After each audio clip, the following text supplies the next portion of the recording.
So hello students, कैसे हैं? I hope कि आप सभी मस्त होंगे, जबरदस्त होंगे।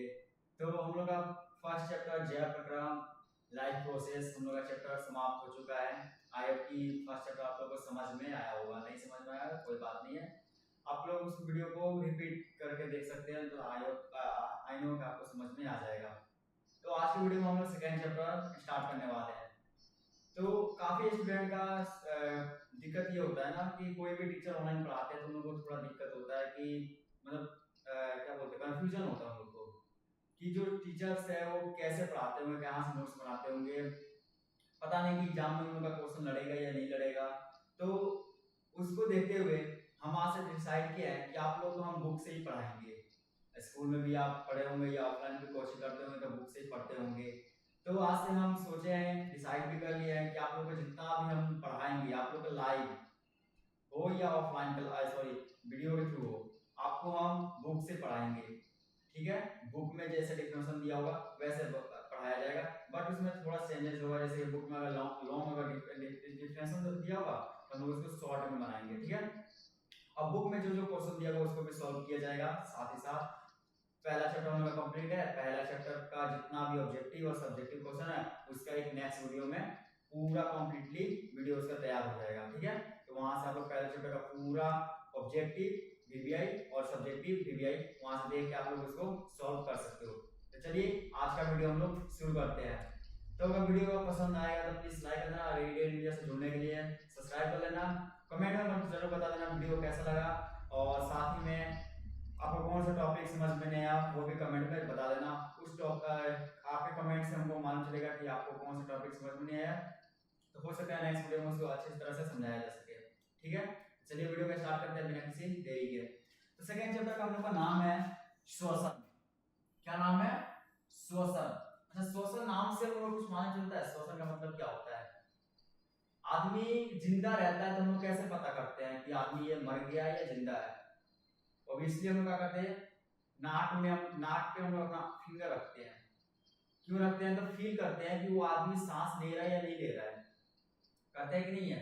तो सांस लेने की प्रक्रिया को तो हम श्वसन बोलते हैं। लेकिन अगर किताबी भाषा से पूछा जाए कि श्वसन की डिफिनेशन होता क्या है, यहाँ पर हम लिखे हैं कि शरीर के बाहर ऑक्सीजन को ग्रहण करना, शरीर के बाहर ऑक्सीजन को ग्रहण करना, और तथा कोशिकीय स्तर पर ऑक्सीजन में जैविक ऑक्सीकरण की क्रिया को श्वसन कहते हैं।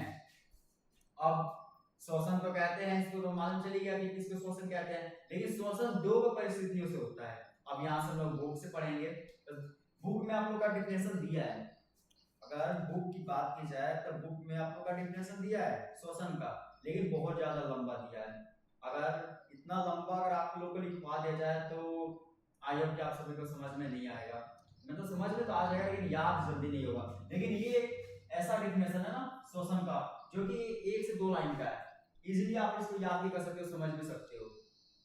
कॉपी निकाल लेना, साथ में लिखते भी चलेंगे पढ़ते भी चलेंगे। कॉपी निकाल लो, पहले से हेडिंग डालो श्वसन, स्टेप बाय स्टेप हम पढ़ेंगे। श्वसन डालो हेडिंग, और श्वसन का डिफिनेशन लिखो यहाँ पे बहुत अच्छे से कि शरीर के बाहरी ऑक्सीजन को ग्रहण करना तथा कोशिकीय स्तर पर ऑक्सीजन में जैविक ऑक्सीकरण की क्रिया को श्वसन कहते हैं। इतना पहले श्वसन की डिफिनेशन में लिख लो, नोट कर लो कॉपी में। उसके बाद से जो हम लोग का हेडिंग बनेगा कि जो और जो ये था श्वसन कहते हैं। ठीक है, उसके बाद से जो पचे हुए भोज्य पदार्थ से ऊर्जा का उत्पादन भोजन अणु के ऑक्सीकरण के द्वारा होता है। यहाँ पर भी लिखा है कि ऑक्सीकरण की क्रिया को श्वसन कहते हैं। यानी जब हम कोई खाना वाना खाते हैं तो उसको भोज्य पदार्थ को, फर्स्ट वीडियो में आपको बताया था ना कि पोषण हम लोग क्यों ग्रहण करते हैं, तो एनर्जी के लिए, ऊर्जा के लिए। जब हम भोजन पदार्थ को ग्रहण करते हैं तो उससे क्या होता है, ऊर्जा बनता है बॉडी के अंदर। तो क्या किसके उत्पादन से बनता है? तो भोज्य अणु के ऑक्सीकरण के द्वारा होता है। किसके द्वारा होता है? तो ऑक्सीकरण के द्वारा होता है। उसके बाद से बोल रहा है कि ऑक्सीकरण में 2 परिस्थितियों में संभव हो पाती है। अब जी ऑक्सीकरण से जो बचेगा भोजन वो 2 परिस्थितियों से संभव हो पाती है। इसको आप लोग नोट कर लो कॉपी में। चलते हैं नेक्स्ट टॉपिक पे, हम लोग इसको पूरा क्लियर हम कर लेते हैं। ठीक है, कितने बार होती है? 2 परिस्थितियों से होती है। 2 आप लोग को बुक से पढ़ा रहे, थोड़ा सा भी इधर उधर से नहीं पढ़ा रहे, कि ऐसा नहीं डाउट होगा आप लोगों के मन में कि कहाँ कहाँ से उठा के आप सर पढ़ा रहे हैं। दो परिस्थितियों में होती है, ठीक है। अब ये दो कौन कौन सी परिस्थितियां है इसको भी हम जान लेते हैं, साथ में उसका डेफिनेशन भी जान लेंगे। तो पहला परिस्थिति होता है अवायवीय। कौन सा होता है? अवायवीय। पेन ज्यादा मोटा लग रहा है ना, इसको भी नोट करते चलना, एक एक स्टेप आप लोग को नोट करते चलना, एक भी स्टेप आपको छोड़ना नहीं है, एक भी टॉपिक नहीं छोड़ना है। एक भी अगर टॉपिक छोड़ दिए तो आगे जाकर आपको दिक्कत होगा, इसलिए आपसे पहले ही रिक्वेस्ट कर रहे हैं कि एक भी टॉपिक ना छोड़े। स्टेप बाय स्टेप हम लिखवाएंगे, डेफिनेशन भी लिखवाएंगे और साथ ही में समझाएंगे। तो जब हम लोग श्वसन का डेफिनेशन लिखे, श्वसन का डेफिनेशन लिखने के बाद हम लोग को लिखना है क्या है कि जो इसको भी लिख देते हैं, आप लोग छोड़ दोगे पता है, उसको भी साथ में लिखते चलो कि बचे हुए भोज्य पदार्थ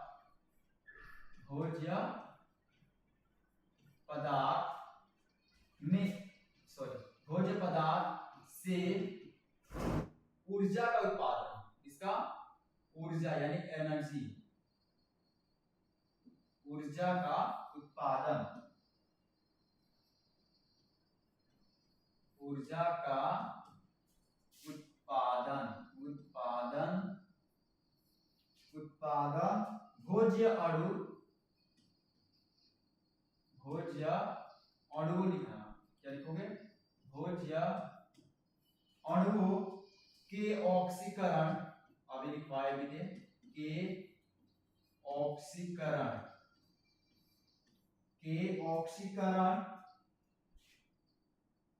द्वारा होता है, ऑक्सीकरण द्वारा होता है। ये तो हो गया हम लोग का भोजन का पचे हुए भोज्य पदार्थ से ऊर्जा का उत्पादन भोज्य अणुओं के ऑक्सीकरण के द्वारा होता है। लेकिन ये दो परिस्थितियों में होता है, इसको ऐसे लिखना एरो देके, ये दो परिस्थितियों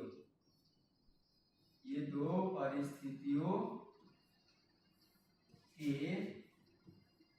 द्वारा होता है। इतना नोट कर लो कॉपी में। पहले तो श्वसन का डेफिनेशन नोट कर लो, श्वसन का डेफिनेशन नोट होने के बाद उसको नीचे एरो देके ये लिख लेना है, इसको लिखने के बाद से नीचे एरो देकर लिख लेना है कि ये दो परिस्थितियों के द्वारा होता है। अब कौन कौन सा परिस्थिति है इसको भी हम लोग जान लेते हैं, पहले इसको अच्छे से नोट कर लो कॉपी में, ठीक है। चाहते हो अगर बाद में लिखना है, अभी समझ ले, इसको समझ लो, इसका स्क्रीनशॉट ले लो, बाद में जब टाइम मिलेगा तो कॉपी में नोट कर लेना। चलो इसको क्लियर करते हैं, देख लेते हैं कि कौन कौन सा दो परिस्थितियां है। तो हम लोग पहला जो परिस्थिति है वो है अवायवीय। क्या है? अवायवीय। क्या है? अवायवीय। इसका डेफिनेशन भी साथ में लिखवा देते हैं कि दिक्कत ना हो आगे जाके, फिर आगे आ गया ये टॉपिक वायवीय श्वसन। तो उससे पहले हम लोग इसको जान लेते हैं कि आगे जाकर हम लोग को समझने में आसानी होगी। तो अवायवीय किसे कहते हैं? तो अवायवीय की ऑक्सीजन की अनुपस्थिति में जो क्रिया होती है उसे अवायवीय कहते हैं। यहाँ पे चाहते हो तो उसको लिख सकते हो कि ऑक्सीजन की ये कब होती है अवायवीय? तो ऑक्सीजन की अनुपस्थिति में होती है। ऑक्सीजन क्यों आ रहा है?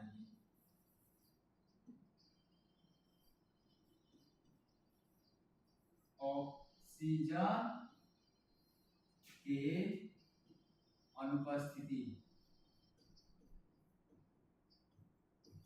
में कब होता है अवायवीय? तो ऑक्सीजन की अनुपस्थिति में होता है। और एक दूसरा जो परिस्थिति है वो है वायवीय।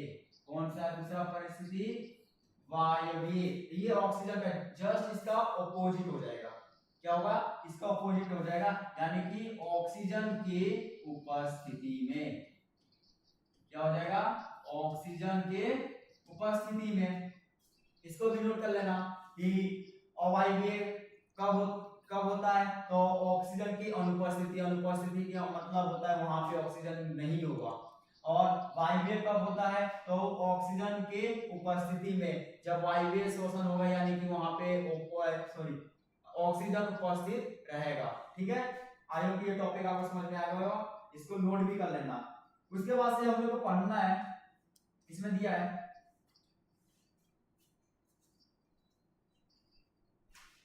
एटीपी, बहुत ज्यादा इंपॉर्टेंट है ये टॉपिक। एटीपी ऊर्जा क्या होता है? एटीपी ऊर्जा, जैसे हम लोग ग्लूकोज का सेवन करते हैं ना गर्मी में, किसी को अगर चक्कर आ जाता है तो हम लोग ग्लूकोज का पानी उसको दे देते हैं, तो उसके अंदर क्या आ जाता है? एनर्जी आ जाती है। अब उसके बारे में हम लोग समझ लेते हैं, फिगर से आपको समझाते हैं, इससे क्वेश्चन भी उठाता है बिहार बोर्ड ऑब्जेक्टिव। इसको नोट कर लेना या यहाँ पे बना देते हैं हम।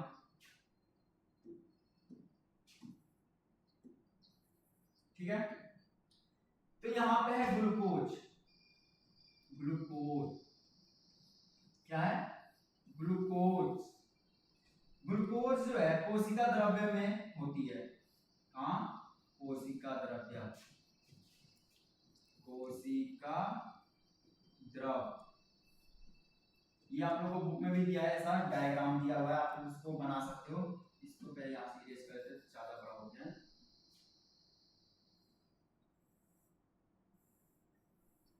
अब ग्लूकोज के अंदर क्या क्या होता है? तो पाइरुवेट, क्या क्या होता है? पाइरुवेट होता है प्लस एटीपी ऊर्जा। एटीपी ऊर्जा किसके अंदर होता है? तो ग्लूकोज के अंदर होता है। अब किसके अनुपस्थिति में? देखो यहाँ पे, यहाँ से क्वेश्चन उठाता है कि यहाँ से आपको क्लियर दिख रहा है, इसको और ऊपर बनाना पड़ेगा ना, एक काम करते हैं ऊपर बनाते हैं। ग्लूकोज ये था ना, किसके अंदर था? कोशिका द्रव्य के, कोशिका द्रव में। ठीक है, तो क्या होता है ग्लूकोज के अंदर? पाइरुवेट प्लस एटीपी ऊर्जा। ठीक है, अब यहां से क्वेश्चन ऐसे पूछता है, पहले इसको डायग्राम को अच्छे से सजा लेते हैं। ठीक है, एक होता है ऑक्सीजन की अनुपस्थिति, अभी बताए थे, ऑक्सीजन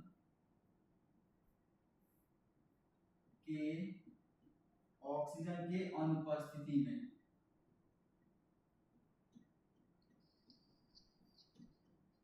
ऑक्सीजन के अनुपस्थिति में, जो कि होता है ईस्ट में, ये जो होती है किसमें होती है? ईस्ट में होती है। एक जो होता है किसमें होता है? तो ऑक्सीजन के अभाव में। किसमें होता है? किसमें होता है? ऑक्सीजन के अभाव में।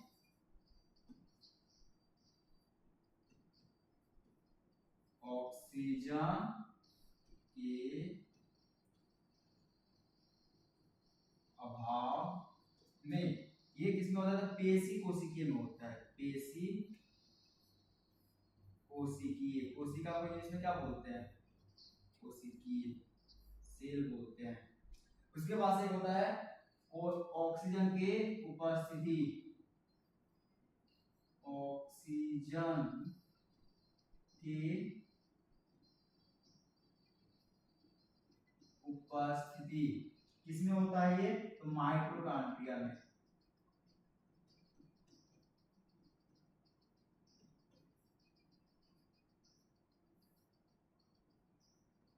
इसमें होता है तो माइटोकॉन्ड्रिया में होता है। ठीक है, अब इसमें यहां से क्वेश्चन ऐसे पूछ सकता है कि ऑक्सीजन के अनुपस्थिति में क्या क्या बनता है? ऑक्सीजन के उपस्थिति में क्या क्या बनता है? यहां पे आप लोग को लिख देते हैं क्या क्या बनता है। तो ethanol plus CO2, ethanol plus CO2 पूरा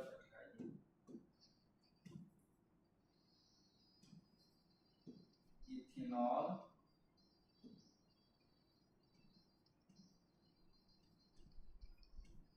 प्लस CO2। CO2 किसका सूत्र होता है? कार्बन डाइऑक्साइड का होता है। उसके बाद से ये है कि ऑक्सीजन की उपस्थिति में क्या बनता है, ऑक्सीजन के उपस्थिति में क्या बनता है, तो CO2 कार्बन डाइऑक्साइड, जल और ऊर्जा बनता है। CO2 H2O और ऊर्जा बनता है। और ऑक्सीजन के अभाव में क्या बनता है, ऑक्सीजन के अभाव में क्या बनता है, तो लैक्टिक अम्ल बनता है। लैक्टिक अम्ल, अम्ल को इंग्लिश में एसिड बोलते हैं। देखो ये डायग्राम आप लोग को यहाँ पे बुक में भी यहाँ पे दिया है, आप लोग देख सकते हो। तो इसको समझ लेते हैं पहले। ग्लूकोज, इसका सूत्र हम सेकेंड पार्ट में बताए थे, C6H12O6 होता है। क्या होता है, C6H12O6, इसका सूत्र होता है ग्लूकोज का। तो ग्लूकोज किसमें होता है, तो कोशिका द्रव्य में होती है पाइरुवेट। ग्लूकोज में क्या क्या होता है, पाइरुवेट होता है, प्लस में एटीपी ऊर्जा होती है। इसमें एक होता है ऑक्सीजन की अनुपस्थिति में जो कि ईस्ट में होती है, एक होता है ऑक्सीजन के अभाव में जो कि पेशी कोशिका में होती है, एक होता है कोशिकीय के सॉरी ऑक्सीजन की उपस्थिति में जो कि माइटोकॉन्ड्रियम होता है। क्वेश्चन ऑब्जेक्टिव यहां से खास रहता है कि ग्लूकोज या एटीपी में ऑक्सीजन की उपस्थिति में क्या क्या बनता है, तो इथेनॉल प्लस CO2 बनता है। अभाव में क्या क्या बनता है, तो लैक्टिक अम्ल बनता है। और उपस्थिति में क्या क्या बनता है, तो CO2 प्लस H2O प्लस ऊर्जा बनता है। आई होप ये आपको टॉपिक समझ में आएगा और ये डायग्राम आपको समझ में आया होगा। इसके बाद हमारा टॉपिक है अवायवीय और वायवीय में अंतर। तो इसको हम लोग इस क्लास में नहीं पढ़ेंगे क्योंकि ये उतना इंपॉर्टेंट नहीं है। नेक्स्ट टॉपिक पे चलते हैं हम लोग। इसको नोट कर लेना कॉपी में, बहुत ज्यादा इंपॉर्टेंट है ये। इसका चाहते हो तो स्क्रीनशॉट ले लो क्योंकि इसको हम क्लियर करेंगे जल्दी। इसका जो है नेक्स्ट टॉपिक वायवीय श्वसन और अवायवीय, उसको हम लोग नेक्स्ट वीडियो में देखेंगे, उसका अंतर जो है। और हम लोग का नेक्स्ट टॉपिक जो होगा पौधों में श्वसन होगा, इसको क्लियर कर देते हैं। इसको स्क्रीनशॉट ले लेना पहले। क्या होगा हम लोग का, पौधों में श्वसन,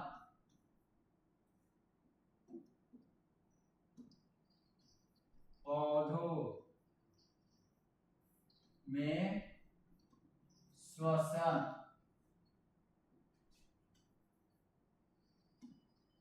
श्वसन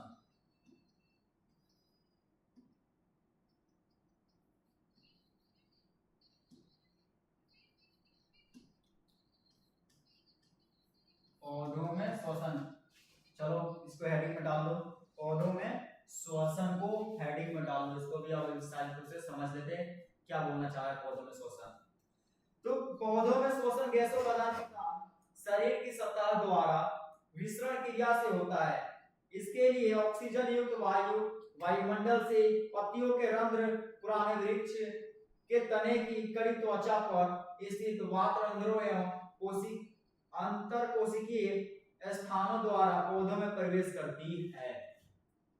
इतना बड़े बात को एक बात में समझा देते हैं कि पेड़ पौधों में गैसों का आदान प्रदान हो गया या श्वसन हो गया, ये कैसे, मतलब इसकी क्रिया जो है कैसे संपन्न हो पाती है। तो कोई भी पूछ देगा कि पेड़ पौधों में बता दो कि गैसों का आदान प्रदान कैसे होता है, आई मीन श्वसन कैसे होता है या गैसों का आदान प्रदान किसके द्वारा होता है, तो एक जवाब दे सकते हो रंध्र द्वारा। किसके द्वारा, रंध्र के द्वारा। अगर रंध्र नहीं पता है कि पत्ती में कहां होता है कैसा होता है, तो आपको इमेज से हम समझा देते हैं अभी, ठीक है। इमेज देखते हैं इसका कहां पे है।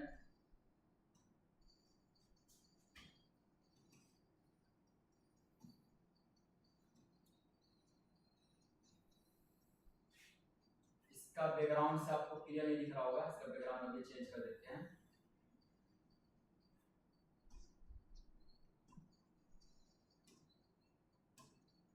अब आप लोग को क्लियर दिख रहा होगा कि ये एक पत्ती है, किसी भी पौधे का क्या है, पत्ती है। क्या है, पत्ती है। यहां पे हम लोग का है क्या चीज, साफ नहीं दिख रहा है ना, एक मिनट इसको बड़ा करते हैं, ठीक है। ठीक है, अब दिख रहा होगा क्लियर। यहाँ पे पत्ती है, किसी भी पौधे का पत्ती ले सकते हो। अगर आप लोग के घर के आसपास में किसी भी चीज का पौधा हो, उसका एक ले लो, वहां पे देखोगे तो ऐसे पत्ती को जूम करके देखोगे ना, पत्ती के अंदर कुछ ऐसे संरचना बनी होती है, जिसके अंदर जो होती है ना ये अंदर वाली, ये व्हाइट कलर से आपको ड्रॉ कर देते हैं, इसी को बोलते हैं रंध्र छिद्र। क्या बोलते हैं? रंध्र छिद्र बोलते हैं। रंध्र छिद्र का मतलब यहीं से पेड़ पौधे अपना गैसों का आदान प्रदान की क्रिया करते हैं। उसके बाद से यहाँ पे द्वार कोशिकाएं, यहीं से कोशिकाएं की द्वार खुली होती है, यहाँ आप देख सकते हो।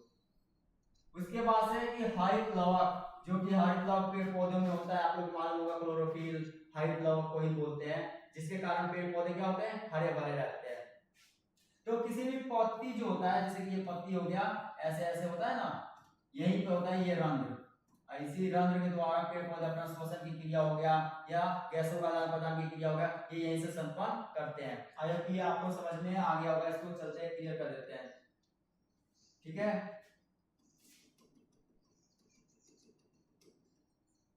इसको पूरा क्लियर कर दे। चलो, तो पौधों में श्वसन, ये आप लोग को समझ में आ गया होगा कि पौधों में श्वसन किसके द्वारा होता है। यहाँ से ज्यादा क्वेश्चन नहीं पूछेगा। हाँ, ऐसा ऑब्जेक्टिव पूछ सकता है कि पेड़ पौधों में गैसों की आदान प्रदान कैसे होता है या श्वसन किसके द्वारा होता है, तो आप लोग का आंसर रहेगा क्या चीज? रंध्र के द्वारा। किसके द्वारा? तो रंध्र के द्वारा आंसर रहेगा। उसके बाद से हम लोग का जो टॉपिक बनेगा, आप लोग का हेडिंग बनेगा, वो होगा जंतुओं में पोषण। बहुत ज्यादा यहाँ से क्वेश्चन पूछता है आप लोग का, जंतुओं में पोषण, यहाँ से विस्तारित रूप से समझना भी है। पहले ये बताओ कि मनुष्य सांस कहाँ से लेता है? मनुष्य कहाँ से सांस लेता है? आप लोग को पहले वीडियो के स्टार्टिंग में बताया कि कोई आदमी जिंदा या मर गया कहाँ से हम चेक करते हैं, तो नाक के पास फिंगर रखते हैं, तो वहां से हम लोग पता करते हैं कि आदमी सांस ले रहा है या नहीं ले रहा है, बताए थे ना। तो आदमी मनुष्य सांस कहाँ से लेता है? नाक से लेता है। लेकिन श्वसन की क्रिया कहाँ से होती है उसकी? तो फेफड़ा से होती है। कहाँ से होती है? फेफड़ा से होती है। कहाँ से? फेफड़ा से होती है। लेकिन श्वसन की जो अगर बोल दिया जाए कि मार्ग कौन सा, उसका द्वार कौन सा है श्वसन, मतलब वो सांस कैसे लेते हैं? तो नासिका के द्वारा लेते हैं। नासिका को बोलते हैं नाक। कहाँ से लेते हैं? नासिका, नासिका से। लेकिन अब हम लोग को मनुष्य के बारे में केवल नहीं पढ़ना है, जंतुओं के बारे में भी पढ़ना है कि मछली कहाँ से सांस लेती है, मगरमच्छ कहाँ से सांस लेता है, या तिलचट्टा कहाँ से सांस लेता है, इन सब के जंतुओं के बारे में भी पढ़ना है कि वो सब कहाँ से सांसें लेते हैं। तो चलो हेडिंग डाल लो पहले तुम लोग, क्या डालोगे? जंतुओं में पोषण।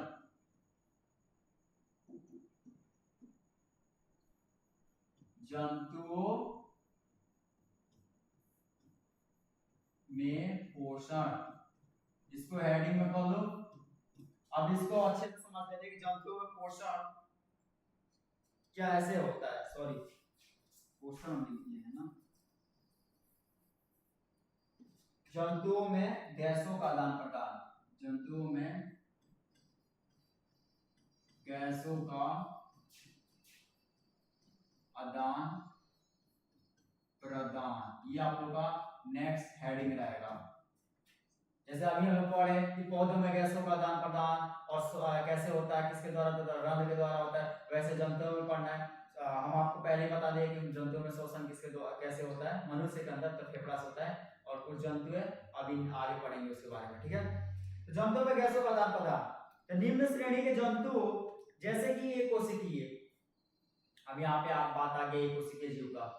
अभी शायद थर्ड पार्ट वाले वीडियो में आपको बताए थे एक कोशिकीय बहुकोशिकीय जीव के बारे में।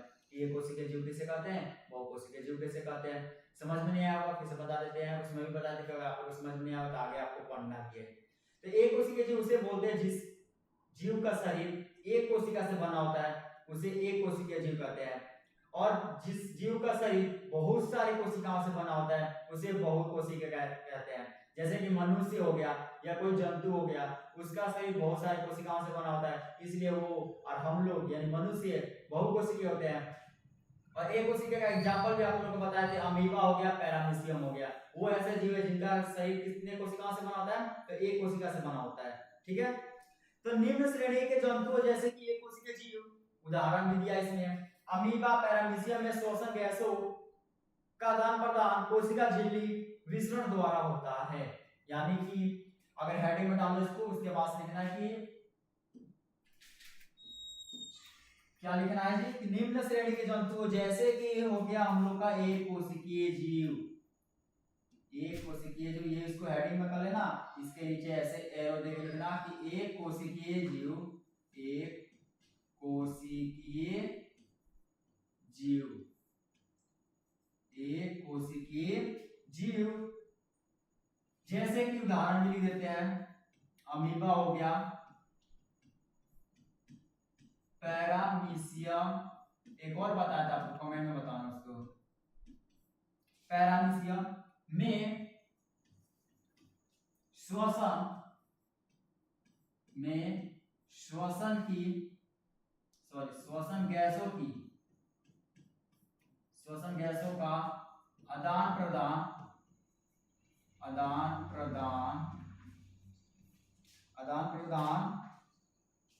कोशिका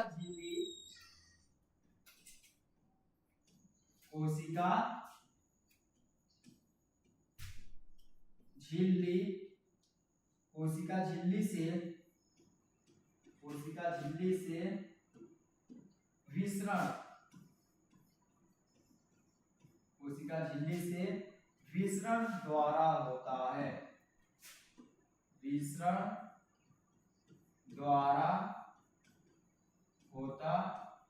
है, इसको नोट कर लेना कॉपी में, इंपॉर्टेंट है कि एक कोशिकीय जीव जैसे अमीबा, पैरामीशियम में श्वसन गैसों का आदान प्रदान किसके द्वारा होता है, तो विसरण के द्वारा होता है। अब बहुकोशिकीय की बात कर लेते हैं। निम्न श्रेणी के बहुकोशिकीय जंतु जैसे कि हाइड्रिला तीसरे पार्ट में भी बताए थे, में श्वसन गैसों का आदान प्रदान शरीर के सतह से विसरण के द्वारा होता है। जो बहुकोशिकीय जंतु है हाइड्रिया, उसमें भी कैसे होता है, तो विसरण के द्वारा ही होता है। उस श्रेणी के जंतु जैसे कि पक्षी हो गया, मैमलिया हो गया, अपने जीव संबंधी के लिए अधिक ऊर्जा की आवश्यकता होती है, ज्यादा ऊर्जा के उत्पादन के लिए इन्हें अधिक ऑक्सीजन की जरूरत होती है। इसके लिए शरीर में विशिष्ट प्रकार के श्वसन अंग बनाए जाते हैं या पाए जाते हैं। मतलब कि कुछ ऐसे जंतु होते हैं जिनको ऑक्सीजन की मात्रा कुछ ज्यादा ही रहती है, उनके अंदर यानी उन जीव के अंदर एक विशेष प्रकार की श्वसन अंग पाए जाते हैं। कौन कौन सा वो श्वसन अंग है उसको भी हम लोग पढ़ लेते हैं।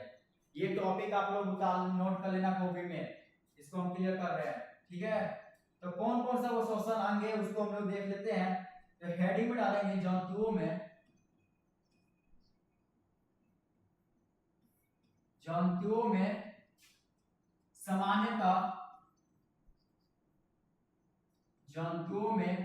सामान्यतः तीन प्रकार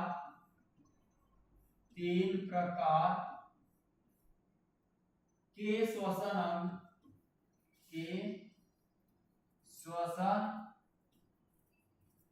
अंग पाए जाते हैं। वो कौन कौन सा है अंग, इसको भी देख लेते हैं हम लोग।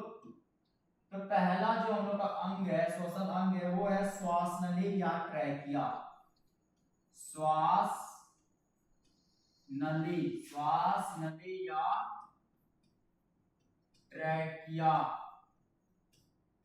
श्वास नली या ट्रैकिया। और दूसरा जो हम लोग का अंग श्वसन अंग है वो है गिल्स। क्या है जी, गिल्स है। और तीसरा जो श्वसन अंग है वो है सबसे इंपॉर्टेंट फेफड़ा। क्या है जी, फेफड़ा है, जिसको इंग्लिश में लंग्स बोलते हैं हम लोग। तो जंतुओं के अंदर कितने प्रकार से श्वसन अंग पाए जाते हैं, तो मुख्यतः तीन प्रकार से। पहला फेफड़ा, इसको बुक में थर्ड में दिया है लेकिन इसको फर्स्ट में देना चाहिए था। फेफड़ा है, गिल्स है और श्वास नली या ट्रैकिया है। अब कौन से जीव के अंदर कौन सा श्वास नली होता है, इसको हम लोग नेक्स्ट वीडियो में पूरा कंप्लीटली जानेंगे इमेज के साथ। आपको फोटो भी रहेगा कौन सा जीव है, उसके अंदर कौन सा श्वसन अंग पाया जाता है, फोटो के साथ आपको हम लोग समझा देंगे। और इसके बाद से जो टॉपिक हम लोग का रहेगा वो रहेगा मानव श्वसन तंत्र। क्या रहेगा, मानव श्वसन तंत्र। तो इसको नेक्स्ट टॉप वीडियो में हम लोग इसको तीनों को विस्तारित रूप से इमेज के साथ समझेंगे और मिलते हैं नेक्स्ट वीडियो में। तब तक के लिए बाय।